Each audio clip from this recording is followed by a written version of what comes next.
Hi, my name is Chris Parkhurst. I'm a documentary filmmaker, and I'm also the host of the Documentary Life podcast, a show that spans 140 episodes, has been downloaded in over 135 countries, and I've been producing for about 5 years. I decided to put each and every episode up here onto YouTube to sort of expand the audience, and as we say in the show, maybe inspire and inform some more doc filmmakers, hopefully like yourself.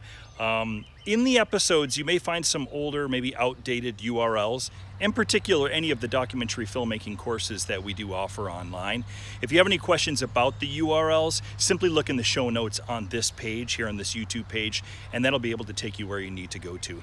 Other than that, I hope you enjoy the show, and it's great to have another listener to the Documentary Life. Have a great day. Microphone check, 1, 2, 3. City, sibilance. Levels check, good, sounds good. 1, 2, 3, rolling and... There have been so many times where I've had an idea and I'm like, I should do that. You know, life gets in the way, something else gets in the way. The difference between that and where I am now is I just push myself to go do it and made the time. And, you know, if you have an idea and you think it's a good idea, take advantage of it.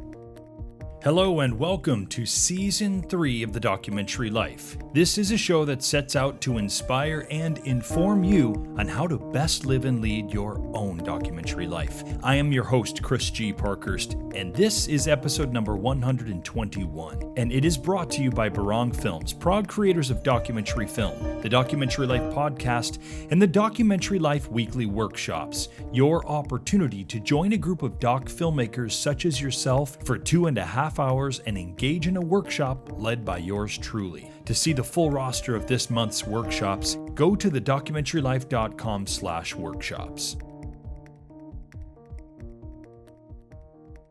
First off, I hope that all of your holidays went well. They probably already seem like a distant memory as we're well into January. That being said, I think it's important that this is not only the start of a new season of the podcast, but it's also the start of a new year. Hell, a new decade even. Welcome to 2020, Doc Lifer. How's it going so far? I hope well. Just last week, I finished up a crazy, insane 3 weeks back on the west coast of the U.S., working on a big job that I do every year. As is the case with this annual job, I shot in many different cities up and down the West Coast in just a handful of days. LA, Phoenix, Seattle, Portland, to name a few of the stops. Then I spent most of the rest of the time putting the videos together for a big annual conference for a well-known, rather big company who's based out of Portland, Oregon. It's always a great time to get back and visit Portland, a town I spent nearly half of my life in, and certainly all of my professional life in. I still have many industry contacts, colleagues, good friends. I still have great affection for this town, and I'm sure I always will. It's where I learned so much about myself and so much about filmmaking. And so while it's always really great to get a big job to start out the new year, the downside is that I really spend nearly all of my waking hours on the job, either shooting, traveling, or editing, sometimes the last two at the same time. It really leaves very little time to properly catch up with any friends. I usually end up seeing 1 or 2 close friends and then whomever's house that I crash at while I'm in Portland. But one thing it does afford me is some time to think about my past year and the year that is ahead. Plenty of time in airports and in the air for contemplation and meditation. Even more so because I'm away from my own routine and distractions. The podcast, the film, and the family. I had even more time for this kind of rumination since I was coming to the States from Cambodia this time out. So instead of zoning out to hours of movies, I spent my time catching up on some much-needed sleep and thinking about my upcoming year. My doc life, if you will. As anyone who's been listening to this show over the past year knows, Steph and I relocated to Cambodia last summer in an effort to double down on finishing our film. We'd spent bits of 6 years already working on it, and we really just wanted to make a concerted effort to finally get Elvis of Cambodia done. When we arrived in early August, our initial goal was to have the film finished by March of 2020 so that we could premiere here in Cambodia and then go on a Cambodian screening tour. Well, as is often the case in our doc lives, life happens. Shit happens, right? Which always affects our films, always affects our doc lives. A number of circumstances has led us to push the film a bit later in the year. Mostly good circumstances that will be better for the film, but yeah, we've had some wins this year, and we've also taken a few hits. In terms of wins, we were able to receive a nice corporate sponsorship. We've made more connections surrounding the film, and we've certainly gotten some more filming in, and the edit's in a place that it's never been in. Truth be told, we now have a story in a way that we never have before, which includes recent significant developments in our storyline that we wouldn't have been able to film if not for being here in Cambodia. We also received a grant from the U.S. Embassy for a small Cambodian tour once the film is finished, and we ran a successful smaller crowdfund for animation in our film. In terms of hits, we've not yet secured additional sponsorships, which I think we assumed we would have had by now.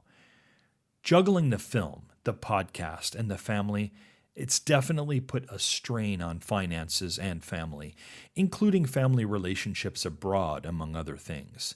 Steph and I have barely had a moment to properly maintain friendships and family relationships back in the US and the UK. Our health has been up and down, and I do mean both physical and mental health.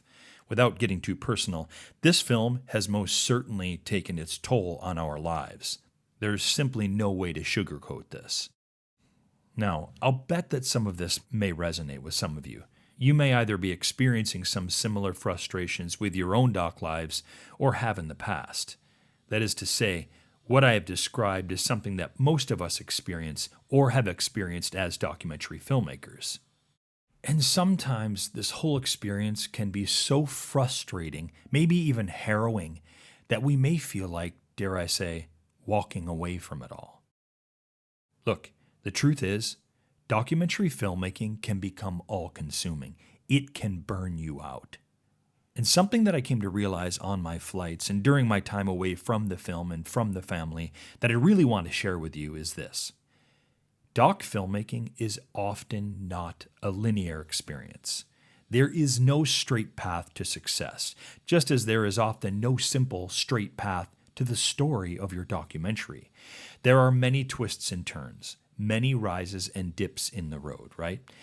This is all part and parcel to our doc projects and our doc lives. And for me, there is some comfort in knowing this, knowing that I am not alone in these experiences. And we all know that doc filmmaking can be a very solitary, sometimes lonely experience, right? And so, even more than simply knowing this, but embracing this kind of roller coaster ride can really help right the ship. Look, if any of you needs any more proof of this, all that you have to do is go back and listen to nearly any of my conversations with doc filmmakers, often ones that appear to us to be very successful, by the way, in their doc filmmaking and doc living, and you will hear a commonality in the great doc struggle. There are challenges and struggles and emotions that so many of us have in common. And you know what? Not only does this comfort me, but it actually inspires me. And it makes me even more determined than ever to finish our film in 2020, to get this film finished and to start presenting it to the world. And I think that you might consider this as well. In fact, I have an idea. Why don't we all, as doc lifers, collectively make an agreement to one another to make this our year? Let's make 2020 the start of a decade that we can look back on as the year that we made a commitment to our doc lives, the year that transformed our doc lives in an undeniable fashion. It's the year where some of us finished films that we've been working on for a long time, but for one reason or another hadn't quite been able to finish.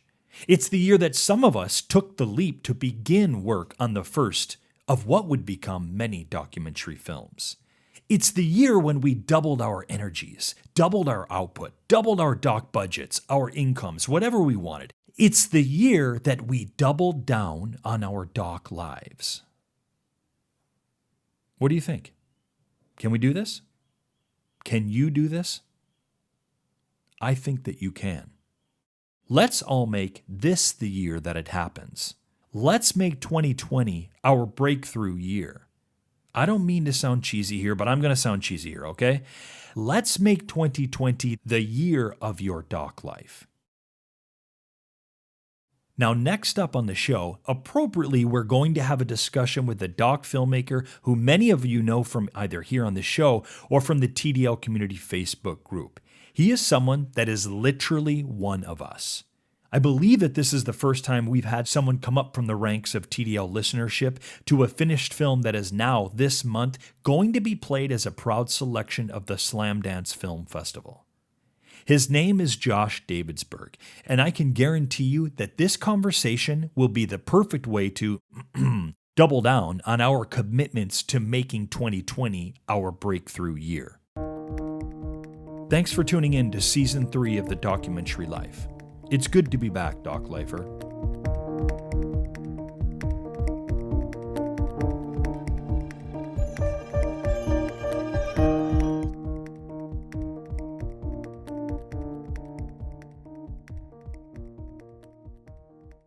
Over the past couple of months, we've been receiving emails. We've been active on the TDL Community Facebook group, and we've been having one-on-one conversations with you.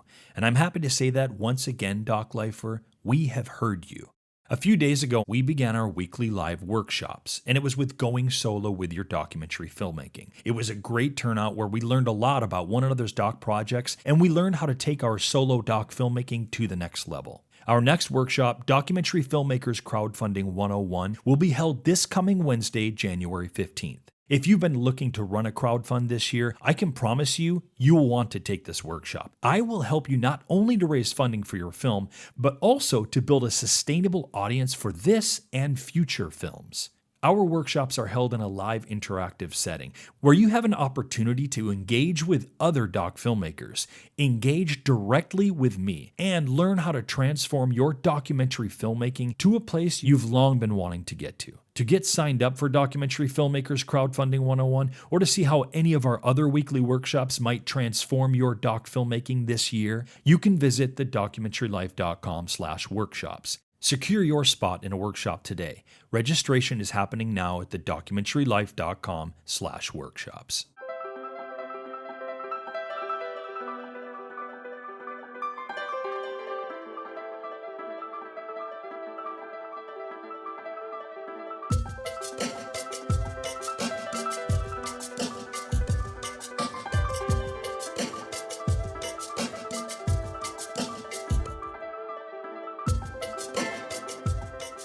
Josh Davidsburg is an award-winning journalist and filmmaker. When he doesn't have a camera in his hand, he's teaching full-time as a lecturer at the University of Maryland, College Park, Philip Merrill College of Journalism. After working for more than a decade as a television news reporter, he decided to expand into long-form documentary storytelling. He's produced documentary shorts, seen at film festivals across the country. And speaking of film festivals, this is precisely where Josh has been recently, showing his first documentary feature, Queen of the Capitol. I should also mention that Josh has been a longtime listener of the program.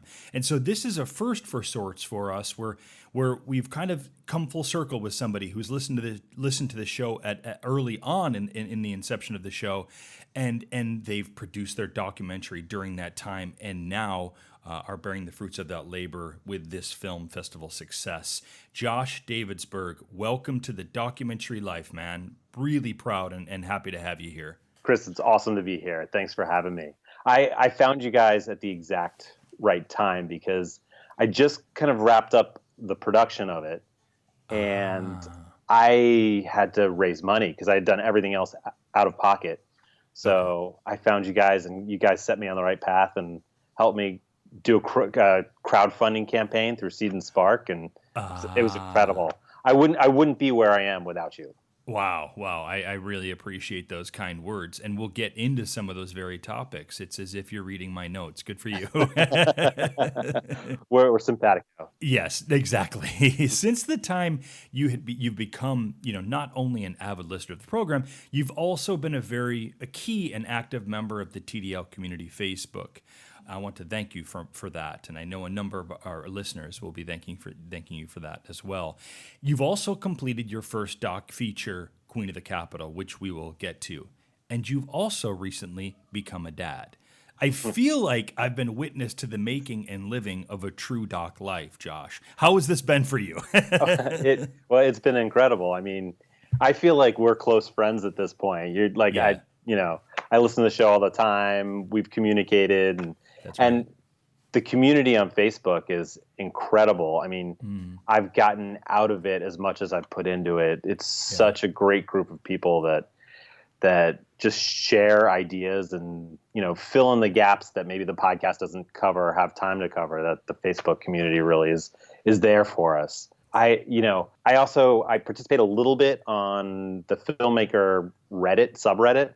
The quality of the comments on the Facebook group and the quality of the people, I mean, there's no comparison. Everybody is so helpful, and maybe it's because we're not anonymous on Facebook, but I think it's also the culture that you helped grow. I appreciate that. I appreciate those kind words. And maybe in this case, it is truly quality over quantity. I don't know. Although we'd like to see the quantity go up, certainly in our both our listenership as well as the community Facebook group. So it's great to have you on the show, Josh. And I didn't realize that you had actually gone through production and you were set to go into post-production and a crowdfunding campaign. And that's about the time you found us. So in a way, we could start with a bit of a discussion about that crowdfund campaign. Sure. I'd love to hear how we may or may not have helped you and what your overall strategy for the crowdfund campaign was. So, I mean, when I say I had no idea what to do and you guys set me on the right path, I truly mean that, because I came from TV news. As a reporter, I always had a budget or a station that, if I had an idea and it needed money, I could just go to them. Even though, pockets got tighter and tighter and tighter, and maybe I couldn't go to them. Maybe they would just tell me no, but I never had to reach into my own pocket or ask other people for money. And so I had no idea what to do.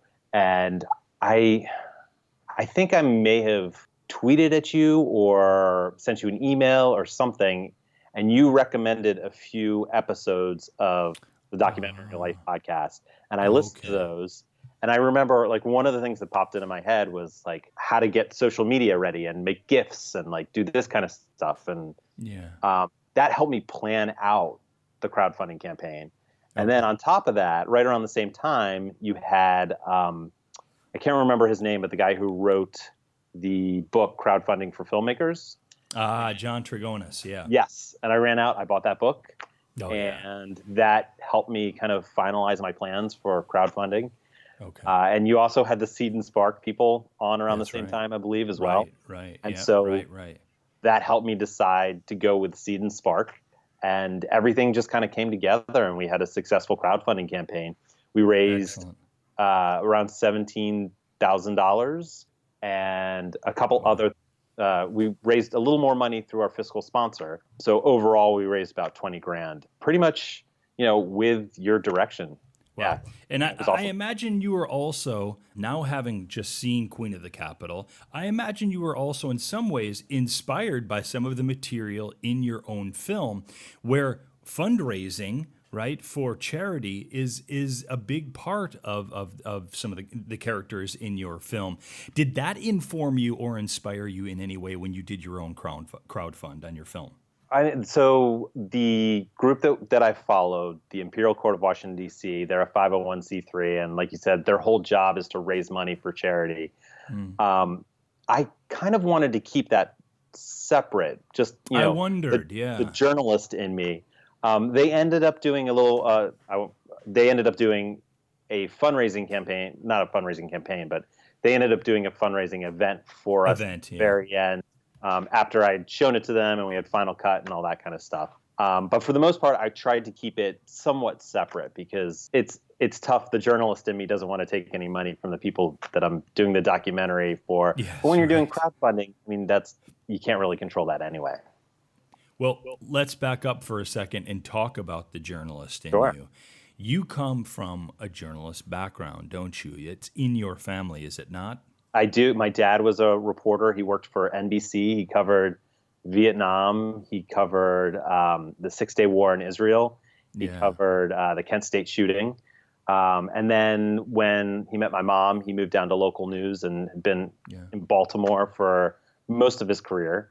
And then since I was young, I wanted to be either a journalist or a director. And I have the access to journalism, so I went to University of Maryland for journalism school, graduated, got a job as a TV reporter out in Salisbury, Maryland, worked out there, worked in Fort Myers, Florida, worked back in Baltimore at WBAL in Baltimore, and eventually the market fell out. I got a job in PR. I had never shot any of my own stories. I kind of missed that whole one-man band wave. Ah, wow. But when I got a job in PR, I hated writing press releases. So I borrowed a camera. I took it to an event. I shot a video of the event, and they loved it. They'd never seen anything like it before. And they kept having me do that. And eventually I got the job teaching, and I teach full time at the University of Maryland. And that gives me the opportunity to do what I really wanted to do, which is mix the journalism and the directing and shoot a documentary. Fantastic. Yeah. It's a great way in some ways to run a doc life, is to have a career as a teacher right in the field, and then, during your, I suppose maybe summers off, if you have summers off, you can go out and be working on your own projects, or at least that's the fantasy that I've had in my head of how that might work. I've often thought of that. I really lucked out. I mean, I feel bad talking about it because it's such a I feel like I have like the perfect situation where, I'm teaching a couple days a week, but it's full time, and they want me to do journalism on the side as part of my job. It counts as my research. And so that's what the documentary fit into. So back to Queen of the Capitol. How did you first come across this idea for the doc? At the University of Maryland, I teach a class that's Intro to Multimedia, and it's master's students in the summer. At the end of the class, they have to turn in a mini documentary, and it has to be kind of like a character study. They have to find a very interesting person to do like a 2 to 3 minute micro doc on. And one of my students was at Pride and saw Muffy and saw Muffy's hair, giant drag queen hair, and marched right up to her and said, "I'm doing a documentary on you." And so she did a first little mini documentary on Muffy in my class. Yeah. I was talking to my students after class one day, and they asked me what I wanted to do with my career and my life. And I said, I've always wanted to do a full feature documentary. Brandy said, why don't we do it on Muffy? And so she's a co-producer on it. Ah, yeah. I did not know this. Fantastic. Yeah, I pulled in two other students to help as well. Wow, this is sounding even better and better, Josh. So you're working in academia and you're stealing awesome ideas from your students to make your docs. Right. I love this.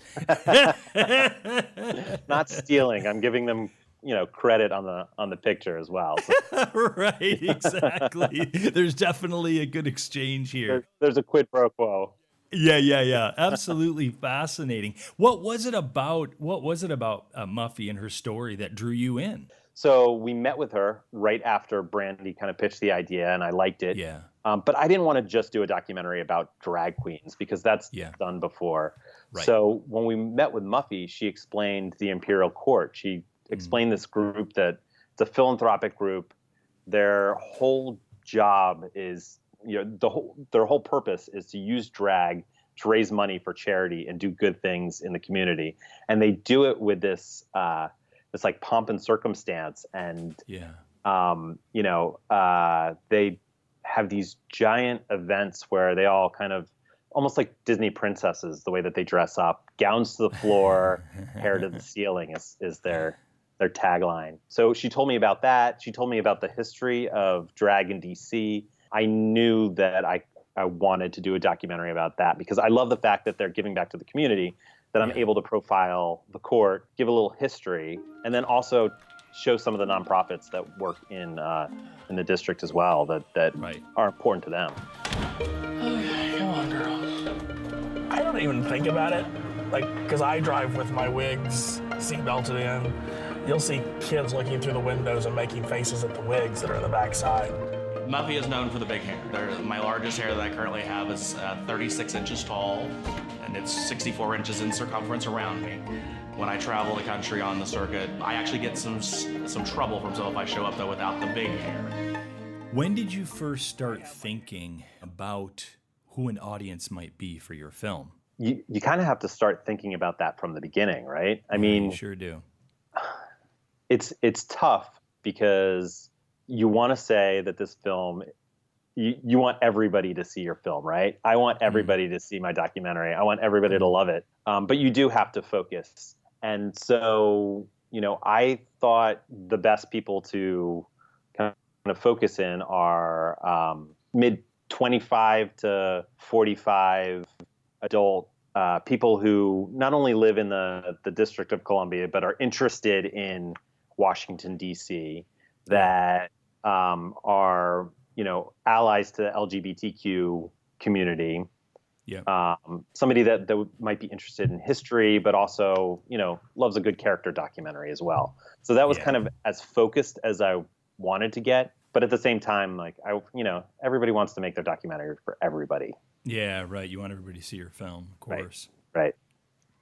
Can you share with us some lessons, some of maybe the bigger lessons that you learned through your journey with Queen? And it can be from story inception to production to crowdfunding to post, film festivals, whatever it is. Can you share some of the bigger lessons that you learned that you would love somebody else to not have to learn sort of the hard way, if you will? Yeah.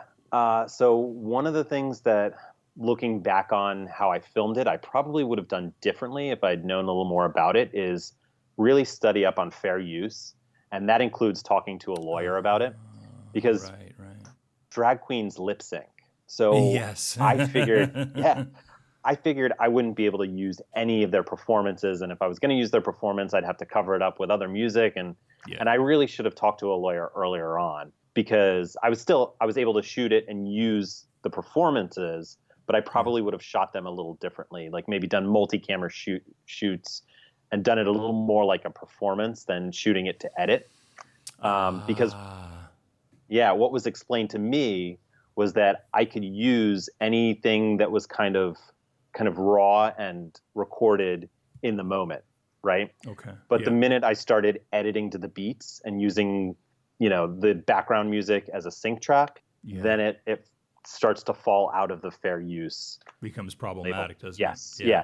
But if you have multiple cameras and you're switching back and forth between the cameras and it's all kind of not one take, but one long recording, that would, under my understanding, and I preface this by saying I'm not a lawyer, but that would work. That should fall under fair use. So that was interesting. Yeah. Was there discussion in terms of fair use about, I imagine, of course, there was, but I'm curious if you can share a part of that discussion in terms of length of time. Maybe we would hear a song or see the performance on screen. How conscious were you of that at throughout? So my lawyer actually told me that there isn't like a length of time, that it's really, there's another process of steps you have to go through. But length of time isn't something that's something that a lot of people talk about, but really that isn't a factor. That's something, because you can't really define that. You can't say, well, as long as you don't go over 5 seconds, you're fine. It's not like that at all. Right. So another thing that I would recommend is talk to a lawyer early and try and see if the lawyer will work for you pro bono. Lawyers know that us documentary filmmakers don't make a lot of money. And if you find a lawyer that's really interested in your subject, they might do it pro bono. And I lucked out. We found our lawyer is fantastic, and he's been doing it pro bono for us. So share some other lessons that you learned along the way in your journey with Queen of the Capitol. So another thing is I wouldn't start submitting your film. So I'd read start submitting your film as soon as you have a producer's cut. It doesn't matter if you have sync tracks and if the color's off and all that kind of stuff. Start submitting it early.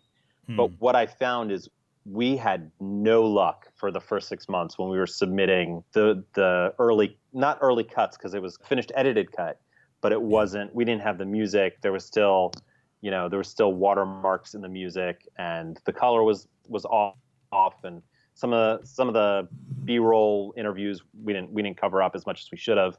But the storyline, it's the exact same storyline. The second we started submitting the completely finished film, then we started getting into film festivals. And so I probably would have waited and saved some money by not submitting as early as we did. Well, it's interesting that you would bring that up, Josh, because I do hear that from a number of doc lifers, and I've seen people post questions about that on the community Facebook group. And I always tend to shy people away from rushing your submissions or having a cut that maybe is a little bit earlier than you would like to submit it, because I've as much as other people have told me exactly what you said, which is get it in early if you can. Right.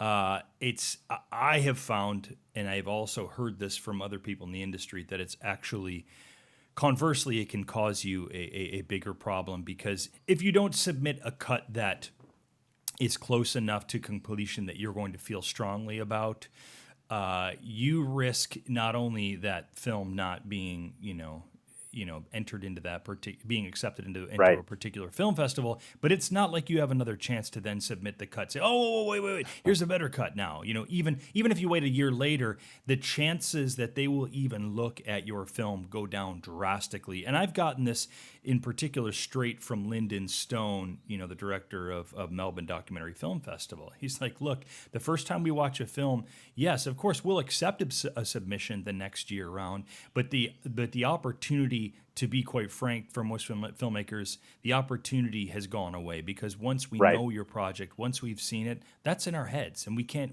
really lose that. And we only have so much time to go through films as it is, so we don't have, film festival programmers don't have the time to sit down and watch films and then essentially, they don't essentially have time to watch your rough cut and then the next year watch your fine cut and then the next year watch your final cut and say, okay, yeah, it's good enough for submission. So I'm glad that you brought that up, because I feel like there definitely have been some misconceptions about that. Well, and if you think about it, there are a ton of documentaries out there being entered into these film festivals. Yeah. Our rejection letter from Sundance said they had 14,000 projects. That includes shorts and stuff, but I mean, that's incredible, right? Yeah. The numbers are mind-boggling, and that's up from, if you received a letter this past year, it said 14,000. I think it was only 2 years ago that it was like 10,000. So it's too much. Quite frankly, it's a bit too much. So thematically, a big part of your film is this idea of community and the importance of community. And we've even mentioned here on the program in this particular episode, our own community, the doc filmmaking community and the Facebook community. What did you learn about community while filming a community, if that makes sense? So a thing that was really interesting about the Imperial Court is they're like a subculture of a subculture of a subculture. They're not your stereotypical drag queens, right? These are drag queens that the reason that they do drag is to give back to the community.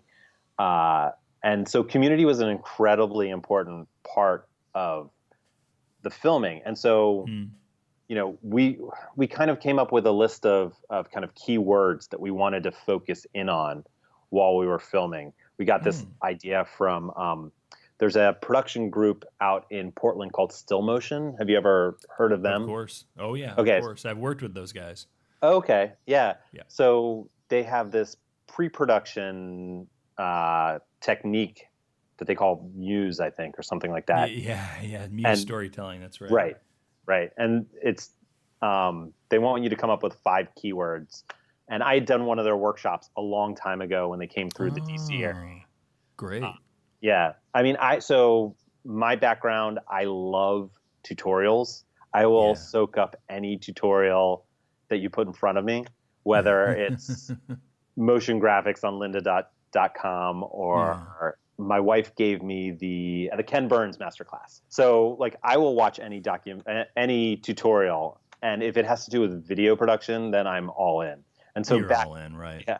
So like back when I first started learning how to shoot video, I watched a ton of the still motion tutorials. And one of the things that stuck with me in pre-production was trying to come up with 5 keywords to focus our production. And community was one of those keywords.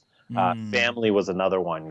So community was incredibly important. And the community kind of rallied behind us. They opened their doors to us. Yeah, I'm not surprised at all. Yeah. And, they like to joke that you put a camera in front of a drag queen, of course they're going to open everything up. But they really went above and beyond. I'm very much definitely a believer of the Christian faith. It has my own twists and turns to it as well. One of the things I remember as a kid just being adamantly opposed to, that I heard always preached from the pulpit, was that if you hadn't been baptized a Christian, you were going to hell. And that just didn't make any sense to me. Those kind of twists that I think definitely do play into my act that I have. The version that I put on of the Christian is a satirical version of everything that I didn't like about the Christianity that I was taught as a kid, as opposed to what I believe personally.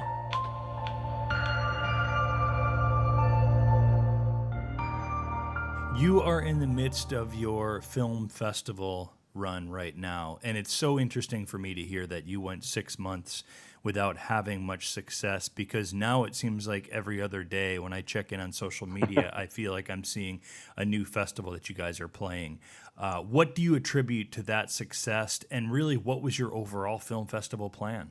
Well, so our plan was to do the general film festivals in the spring, and then kind of focus in on the LGBTQ film festivals in the fall. And we kind of stuck by that plan. But I had thought that if we started to enter the producer's cut, that's the one that would kind of get us in the door. And it really didn't happen that way. It was once we finished the final cut of the film, then we started getting the callbacks. And it may have been also because we were a little more targeted in our film festival submissions. These were the LGBTQ film festivals. This is the niche that our film kind of fits in. But we didn't only get into LGBTQ film festivals this fall. We're showing at the Virginia Film Festival at the end of the month. We were just at the Chesapeake Film Festival. And it's been interesting to watch the film in these different environments, because we played at Palm Springs at Cinema Diverse a couple weeks ago, and there were people who had been members of the court in Waco, Texas, and other chapters. Wow, yeah. That were in Palm Springs, and they came to see the film. So that was pretty awesome. Yeah. So Josh, as you move forward now and really, really embrace sort of the idea of distribution, what are your hopes for distribution with Queen of the Capitol? Yeah, so my dream is that as many people see it as possible. So I would love to get it on a platform like Hulu or Netflix or something like that. We just signed with a producer's rep who really liked the film. So I'm hoping he'll be able to take it to some distributors and really get the ball moving that way. Yeah. I mean, that was another thing coming from TV news that I didn't know what I was doing until I started listening to the podcast. And now I have a much better idea, but with your first film, do you ever really know exactly what you're supposed to be doing? Right. That's right. Yeah. I think that's the case for most of us. Right. I'm still walking through the dark. You gave me the headlamp, but glad to hear that. I hope we can use that for a testimonial on the site. That's brilliant. Absolutely. Yeah. Fantastic. Now, there has been another recent addition to your doc life, if you will. You are a recent daddy. What's that been like for you, Josh? And how do you see this affecting your doc life? Well, up until 3 months ago, the documentary was my baby. Now I have a real baby to focus on. It's been amazing. I took her to the Chesapeake Film Festival last week, Wow, and wow. it was awesome to be able to spend that daddy-daughter time, even though she doesn't really understand it yet. Yeah, I didn't yeah, bring yeah. her into the film. My mom met us there to babysit, but yeah, it's. I mean, it's been an incredible couple months. We had our premiere in Washington D.C., and then a couple days before that, my daughter was born. It, Yes, that's right. two premieres at once. I actually had to miss my premiere because she came a couple days before, which, Right, that's right. yeah. I'm sure people understood, Josh. Oh, I shot a little intro video saying where I was in the hospital, and they Yeah, showed it before the film. It was either before the film or after the film, so it was perfect. It yeah, was great. it is. That's great. I love to hear that, Josh. Well, Josh, as we kind of wrap up this conversation, one of the things I'd love to know if you have, because you've been a listener of the program, you have a really good idea who our audience is. You are a true doc lifer yourself. What is something you would like to, do you have any inspiration or any words of wisdom, if you will, that you can impart that you would want somebody to know who maybe is in the shoes that you were in, a handful of years ago? Maybe they're starting work on their first documentary. What would you say to them, Josh? Well, I'd like to talk to the people that have that idea and maybe haven't started yet. We all have these ideas all the time. The difference between where I am and where they are is you just have to do it. Like just go out, start shooting. Like you talk all the time about how we have these amazing cameras in our pocket. You talk on them all the time, right? Our cell phones are amazing cameras. Even now, I mean that the iPhone 11 with the 3 cameras blows me away. Right. But just go out and start shooting. And even if it's not what you're going to use for your final film, so my first documentary short that I got into a film festival was a buddy of mine had this idea. There's this high wheel bike race in Fredericksburg, Maryland, where it's amazing. It's like the most hipster thing you've ever seen. Right. Yeah. Truly, I have flashbacks of Portland. I was just gonna say Portland, yeah.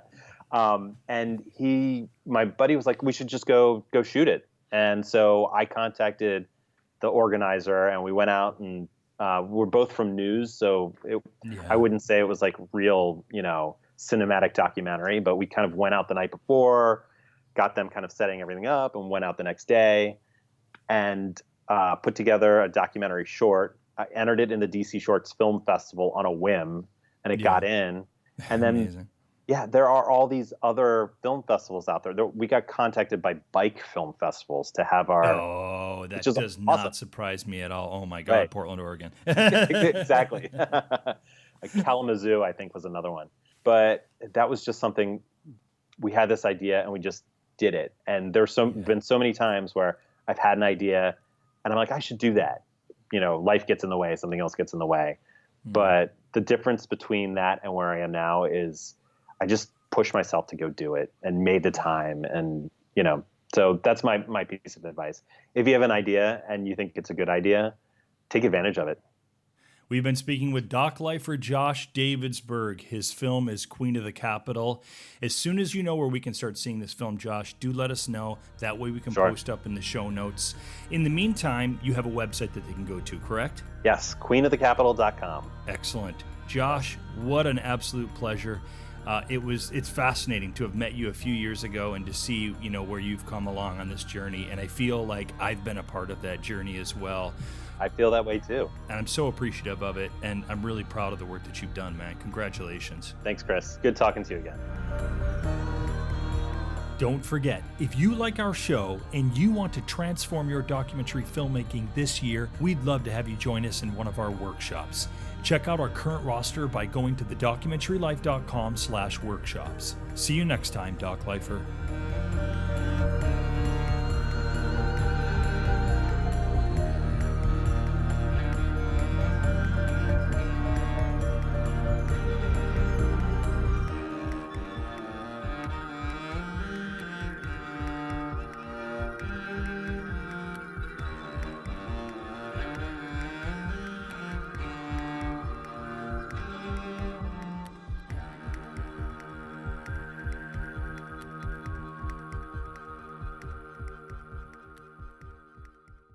Thanks again for listening to the show, and remember to like and subscribe to this channel.